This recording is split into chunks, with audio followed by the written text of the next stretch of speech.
Okay.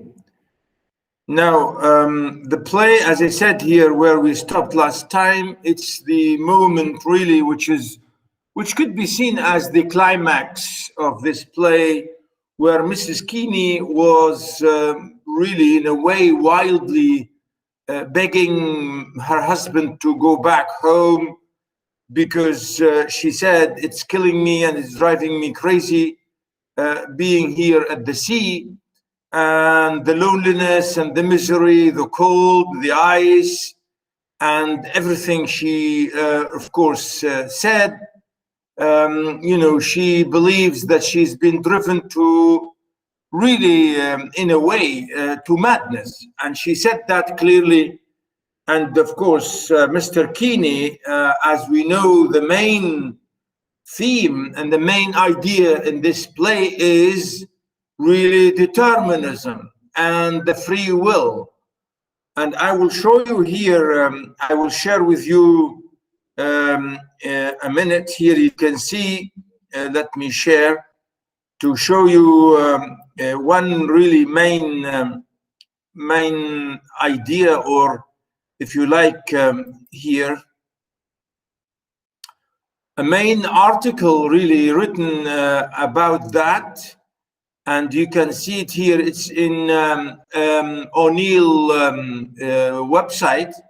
You can see it here. Can you see my screen? Yes, doctor. Yeah. Please check this. I will send you this. This essay here really is maybe it's really above your level. But you can look somehow about the main idea which I'm talking about here in this play, which is really determinism. I mean, here the word even determinism is something even more than decision or deciding to do something. Really here, determinism could be like fate or being fated or being destined. So here really, Mr. Keeney is determined completely to finish his journey by filling his ship with oil, and he will not go back to go back home unless his ship was completely full of oil. Now, as I said, I mean, we have said that many times that this could be explained as maybe like stubbornness, like even single-mindedness. It's not really maybe free will, or it's not really decision, if you like, as if, something completely positive.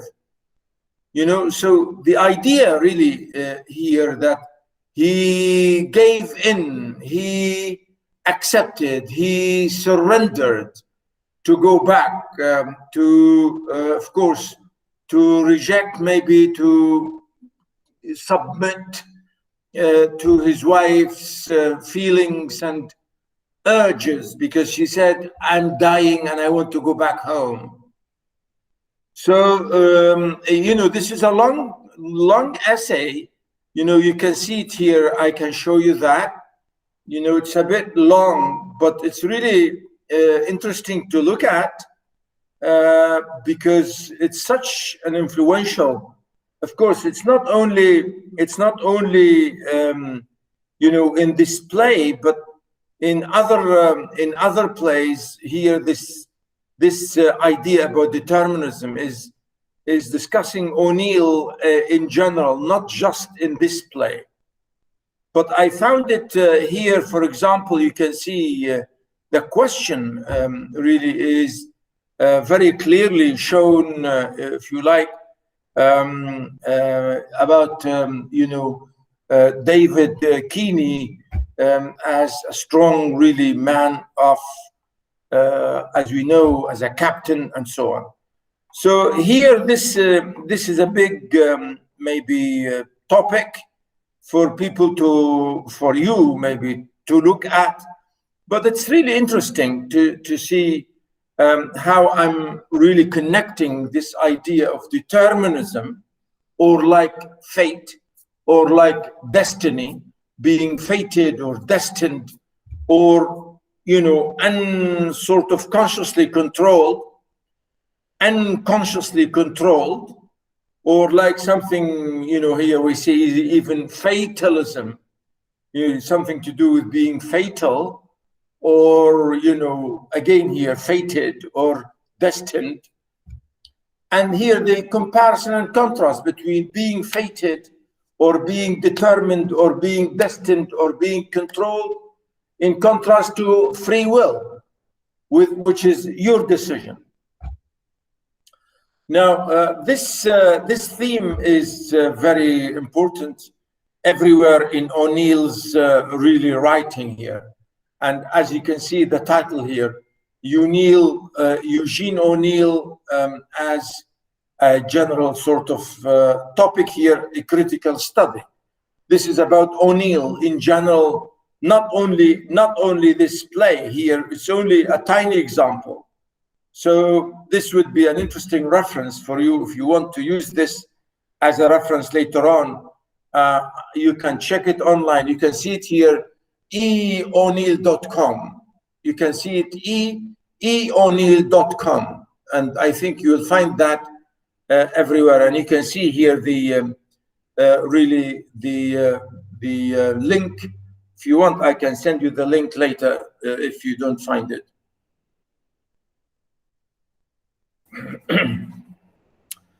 So the play here, as I said, is a very good example of that. And here, as I said, at this moment, if you like, if we share the place where we stopped last time, it was here. Let me,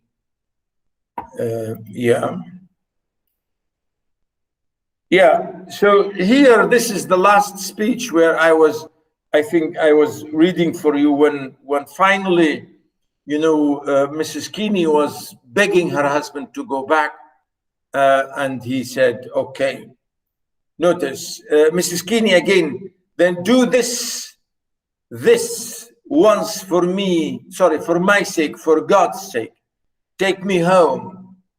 It's killing me, this life, the brutality, the cold and the horror of it, and I'm going mad. I can feel the threat in the air. I can hear the silence threatening me. Day after a gray day and every day the same. I can't bear it. And she started crying here, sobbing. I'll go mad, I know I will. Take me home, David, if you love me as you say. I'm afraid for love. I'm afraid for the love of God. Take me home. Now, as I said, this is really the climax of the play. This is absolutely the most passionate, the most loving and passionate speech by Mrs. Keeney. And of course, you know, she said, I mean, her husband said, okay, I will go back. I mean, the way she said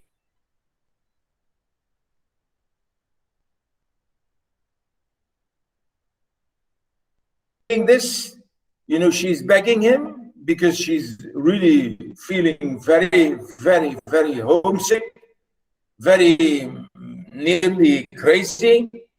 She feels terrible.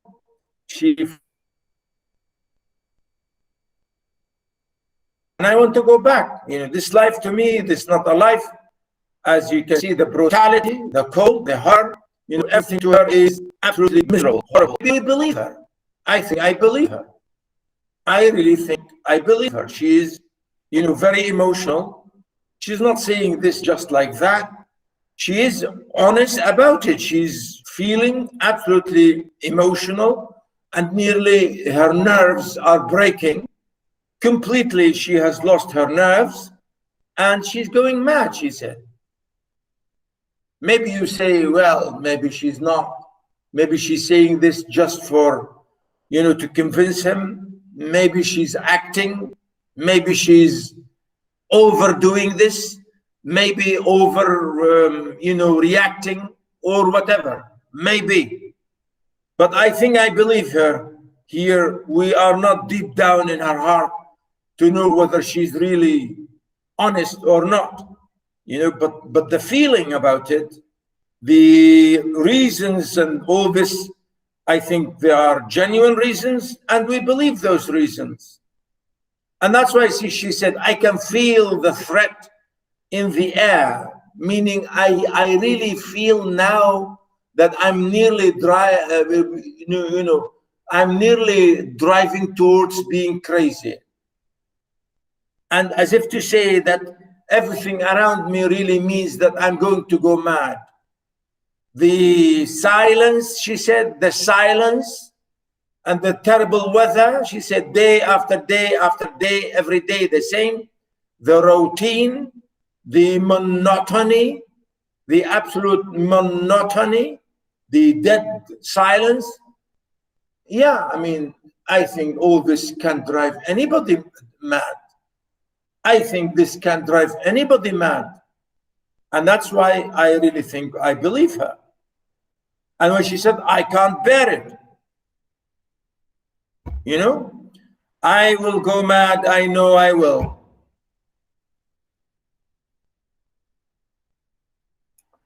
Maybe some people will say, well, I don't believe her.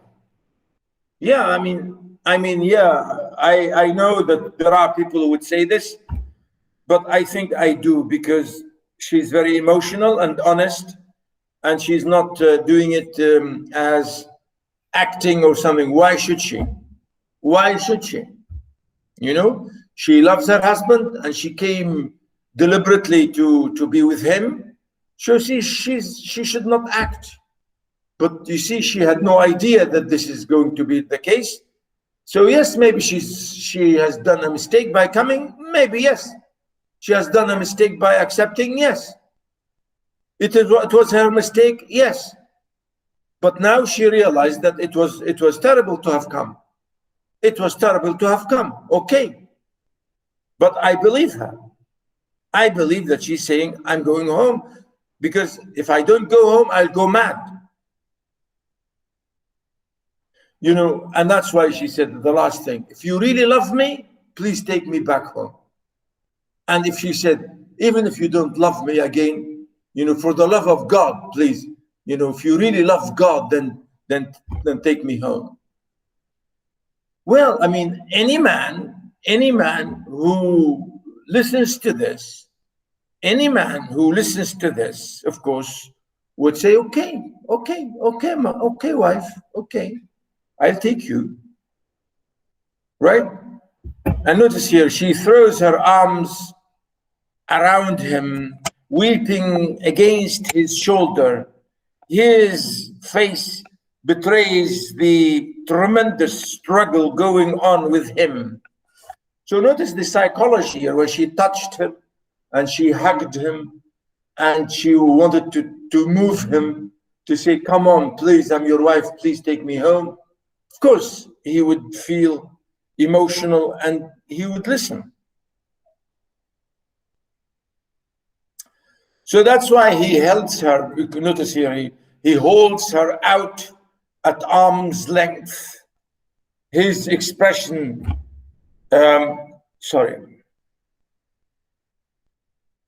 his expression softening. For a moment, his shoulders sag. He becomes old. His iron spirit weakens as he looks at her tear-stained face. So, you know, he gave in. In the word sag, his shoulders sag, meaning he felt weak, and he surrendered. He surrendered. He submitted. Oh, sorry.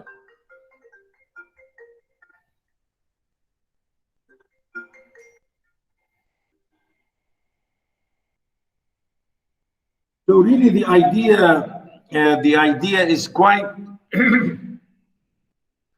quite interesting about this, you know, absolute decision to go back, which was not easy for him to do it.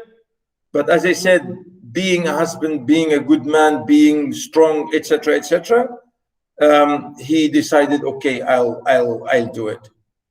But again, you know, in a minute we will see, you know, the effect of the question of determinism. As I said, the question of his own feelings really is quite, you know, overwhelming, because you know, it's his habit of being determined and being strong and being single-minded and so on. So as you shall see here, Keeney dragging out his words with an effort.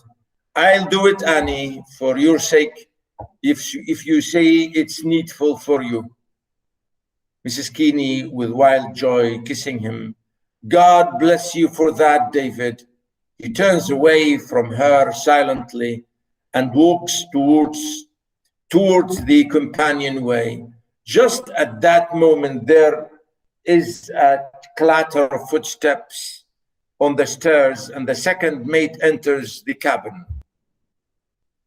Mate excitedly, the ice is breaking up to the northward, sir. Well, you know, this is really a shocking announcement. The ice is breaking up. There is clear passage through the floor. You hear the word floor, it really means the floor, you know, the floor of the sea, you know, the seabed, right? And clear water beyond. The lookout says. So here, you know, he got the message that the water is clearing. Now we can move, and we can start really fishing. Keeney dazedly, you know, notice here, he's being like in a daze, really nearly, you know, falling, if you like, apart. A clear passage to the northward? Yes, sir. Keeney, his voice suddenly grim with determination. Again, notice here the word I've been always saying here, using, you know, the question, determination. Then get her ready and we will drive her through. You know, get her ready, meaning the ship. Get her ready and we will drive her through. Aye, sir. Aye, sir. You know, saying yes. Mrs. Keeney, appallingly, David, will the men turn to wailing, to willing, or must we drag them out? Of course, you know, Keeney is immediately changed his mind, and he totally forgot, you know, just this very minute, he forgot what he just said to his wife, that he's going back. And he now immediately said, okay, let's go fishing. Will the men turn to willing, or must we drag them out? Mate, they will turn to willing enough. We put the fear of God into them, sir. They are meek as lambs. You know, again, he's saying, you know, they are absolutely weak and they will follow what we tell them. Keeney again, then drive them both watches. Again, notice here the idea with grim determination. You know, this is, as I said, you know, the moment which I've been saying all the time, determination. There is whale the other side of the floor, and we are going to get them. You know, notice here again his determination. He said, we are absolutely sure that there are plenty of whales there, and we will catch them. Aye, sir. Keeney again. And I was going home like a yeller dog. You know, he's here really using this phrase in a very funny way, you know, as if to say, I was moved by my wife like a simpleton, like a really simpleton, weak, terrible, you know, like a young boy, you know. He said, yeller dog, you know, this is really terrible to say that. I was going home like a yeller dog, you know, like, and I think this is really funny to use the word yeller, you know. I think this is really amazing word to use. But, you know, this is as a sign of his weakness, saying, I was weak. I was driven to weakness by my wife. So, well, good. Now I'm, if you like, awakened, and I will not do such a thing. Again, Mrs. Keeney really said, imploringly, notice here, she's imploring him, David. Keeney again staring, woman, you know, he's telling her, woman, you ain't doing right when you meddling in men's business and weaken them.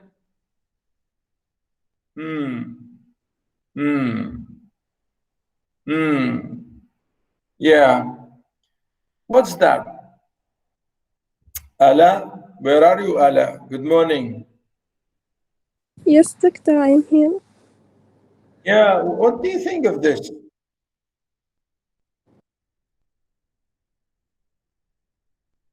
How would you say that in Omani here? Women? Huh? You ain't doing right when you meddling in men's business and weaken them. Meaning, stop لا لا تتدخلي في شغل الرجال. لا تتدخلي في شغل الرجال. يا حرمة. Isn't it? Yes. Yeah, absolutely.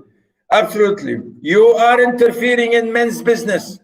Stop it, you woman. You know, of course.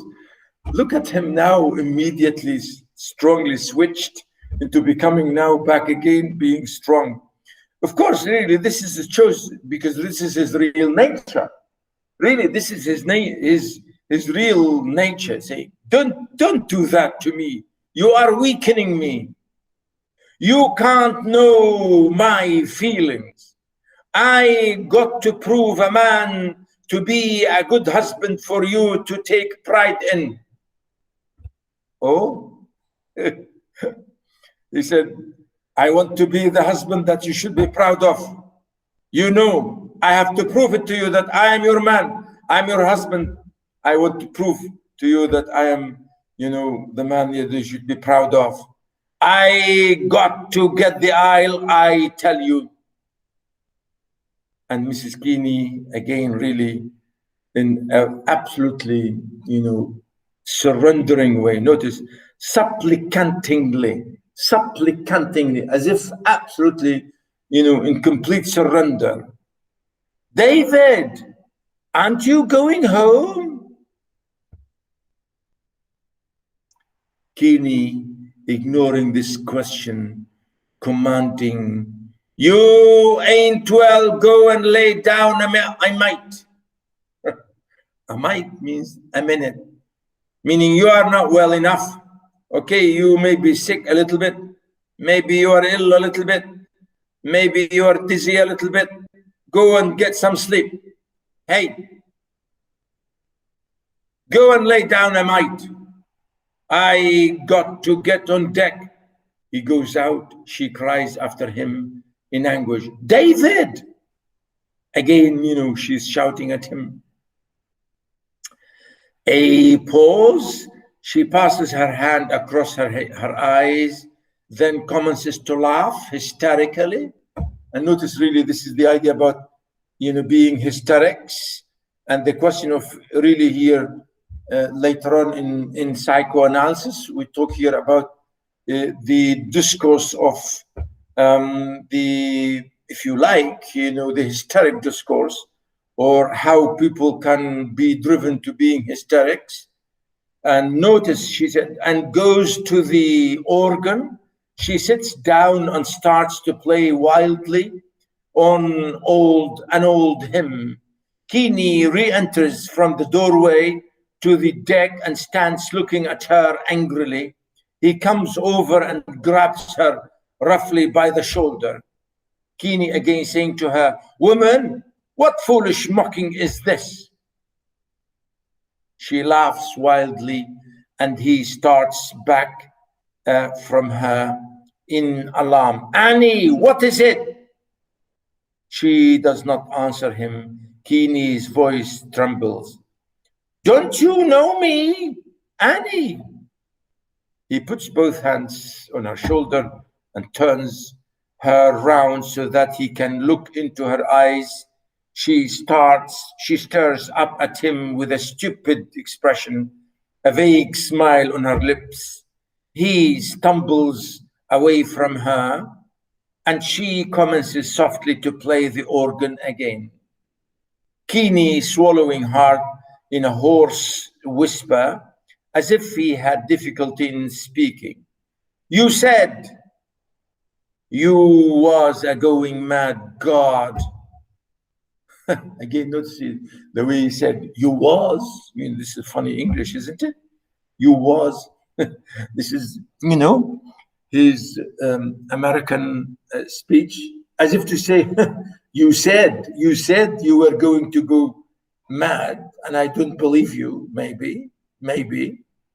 Notice here, a long wail is heard from the deck above, and of course, everybody is shouting for the fish.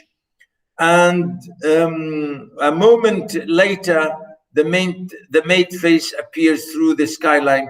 He comes to see Mrs. Keeny. And the mate, well, sir, a whole school of them. School, really, here. Notice we want to say about fish. We say when you want to say a group of, a lot of, so we use the word school of. A school of fish, we say a school of fish. A school of whales. A whole school of them. Off the starboard quarter, about 5 miles away. Big ones. Keeny, are you lowering the boats? Yes, sir. With grim decision. I'm coming with you. Mate again. Hey, sir. You get the aisle now, right enough, sir. His head is withdrawn and he can be heard shouting orders. Keeny turning to his wife. Annie, did you hear him? I will get the aisle. Again you say, yeah, and now I will get the oil. She does not answer or seem to know he is there. He gives a hard laugh, which is almost a groan. I know you are fooling me. Really? I know you are fooling me, Annie. You ain't out of your mind. I know you are not going crazy. I know you are laughing at me. Be you, means just stop this and just be what you are, a good woman, a good wife. I will get the aisle now, right enough. Just a little while longer, Annie. Then we will turn homeward, sorry. Just wait a little bit. And then we will go back. Notice, I can't turn back now. You see that, don't you? Again, I've got to get the aisle. Answer me, you ain't man, be you. Well, I don't know. Look at that. She keeps on playing the organ, but makes no reply. The mate's face appears again through the skylight. Mate, all ready, sir. Keeny turns his back on his wife and strides to the doorway, where he stands for a moment and looks back at her in anguish, fighting to control his feelings. Mate, coming, sir. Keeny, his face suddenly grown hard with determinism. Again, the idea here, hard with determinism. Hey, he turns abruptly and goes out. Mrs. Keeny does not appear to notice his departure. Her whole attention seems centered in the organ. She sits with half-closed eyes, her body swaying a little from side to side to the rhythm of the hymn. her fingers move faster and faster, and she is playing wildly and discordantly as the curtains fall, as the curtains or the curtain falls. And that's it. Yeah.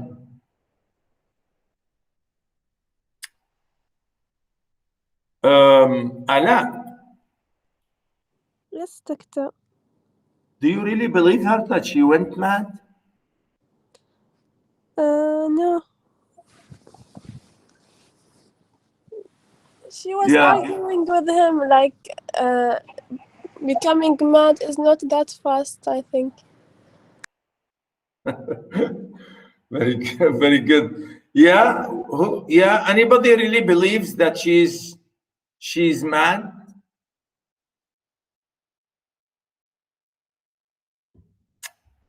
Boys, my boys. Yes, sorry, by mistake I closed it. It's okay. Yeah. Yes, Boys. I think she's lying at him.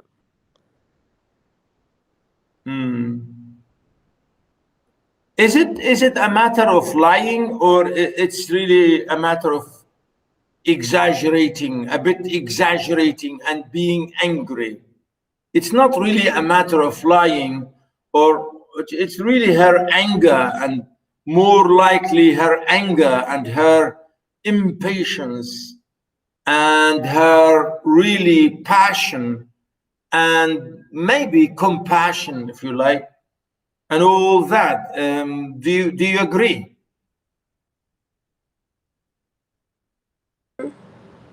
Yes, it's like she wants him to feel that she is angry and to act with her according to that. Yeah. I think it makes sense, yes. Yeah. Boys, any ideas, boys? Ismail, Anas, Sultan? Do you really think that this is, play here is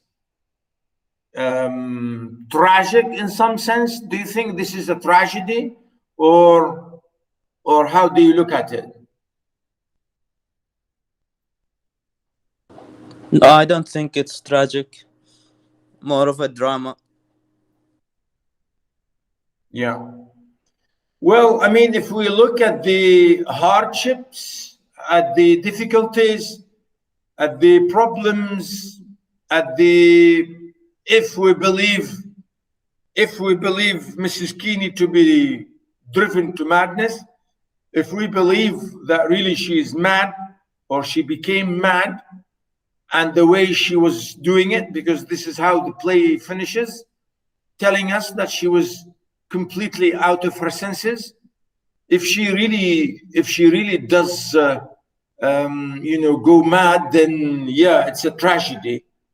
But really, the idea is not completely that, because it's a matter of the hardship of Mr. Keeney more than anything else.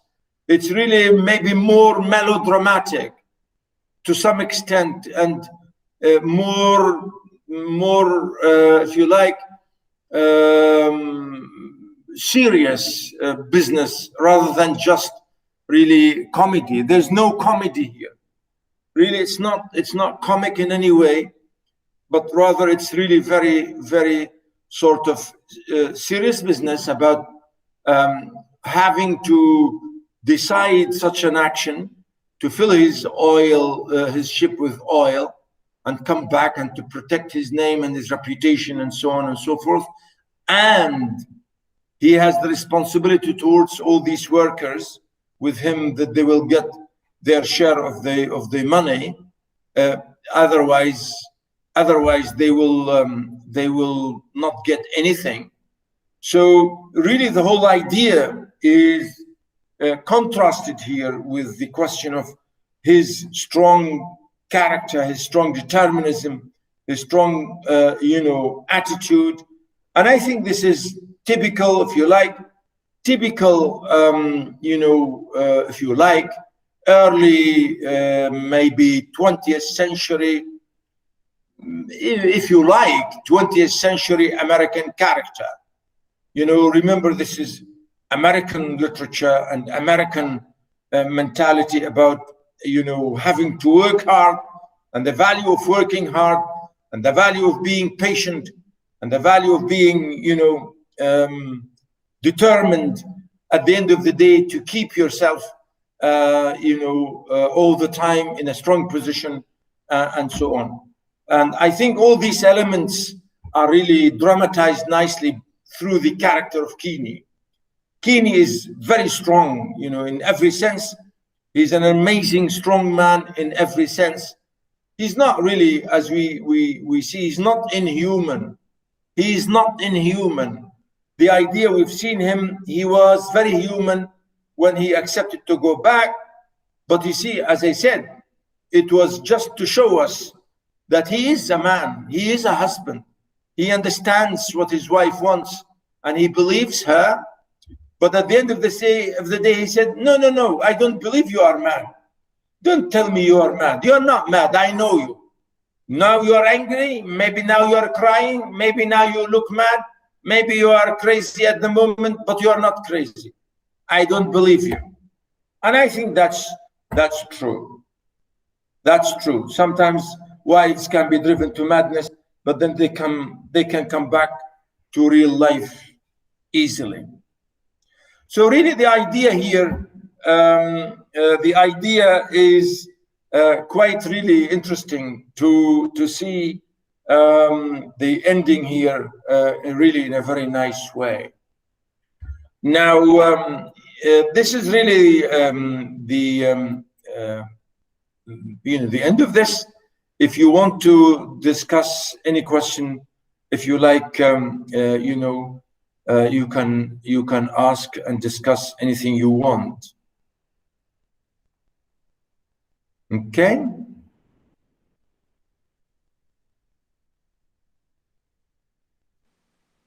Excuse me. Yeah. Can you talk a little bit about the commentary we're writing?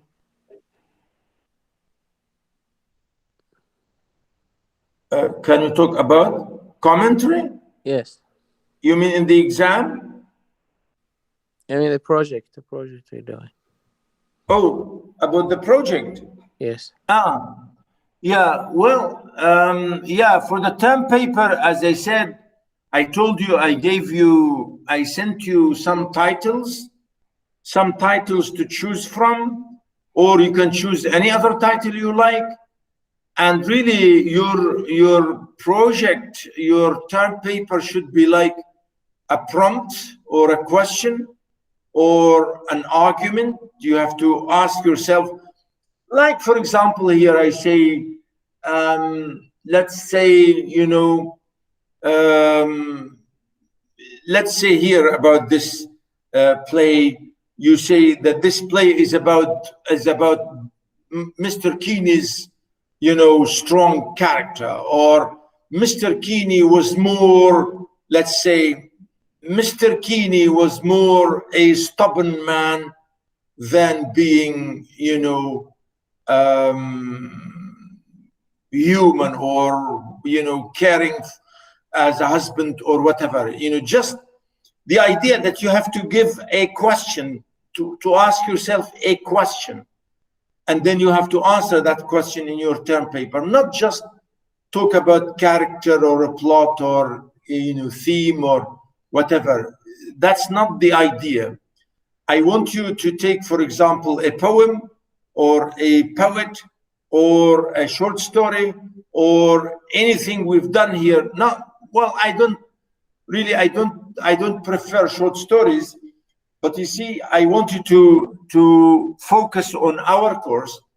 I mean, if you answer anything about this play or about Oedipus, the king, so you have to use a question to pose for yourself a question, and you have to answer that question. You know, for example, I say, do you agree that this play is about single-mindedness more, you know, is about single-mindedness more than anything else? Do you agree or not that Mrs. Keeney went mad? Why Mrs. Keeney was, etc. So here you have to write your term paper to say why Mrs. Keeney this and why not that. You know, this is how you should do it. If you talk, for example, about a poem, you look at a poem, for example, again, you should say that this poem is about this question. You can say, for example, Mending Wall is a poem about friendship, is about real communication. You know, you can say the ways in which Mending Wall is a poem about interrelatedness, you know, intercommunication, you know. So here you have to study the poem and see how and in what sense you can see that this poem is about interrelationship or about intercommunication. You understand? Yes. Very good.